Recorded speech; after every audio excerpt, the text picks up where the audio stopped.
Diqqətlə bu xəbərə qulaq asın, diqqətlə.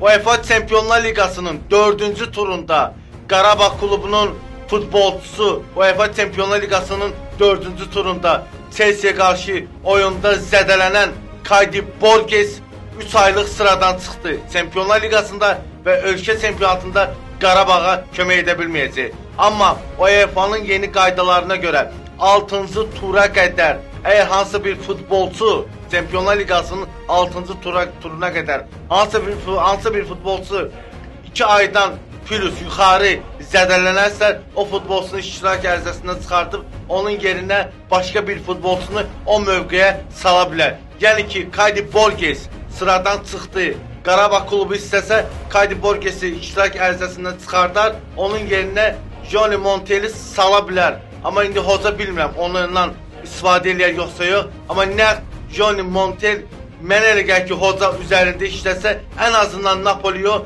Ajax'la oyunda Johnny Monteli Kaydi Borges'in mövqeyində görə bilərik. Sizin fikirləriniz önəmlidir.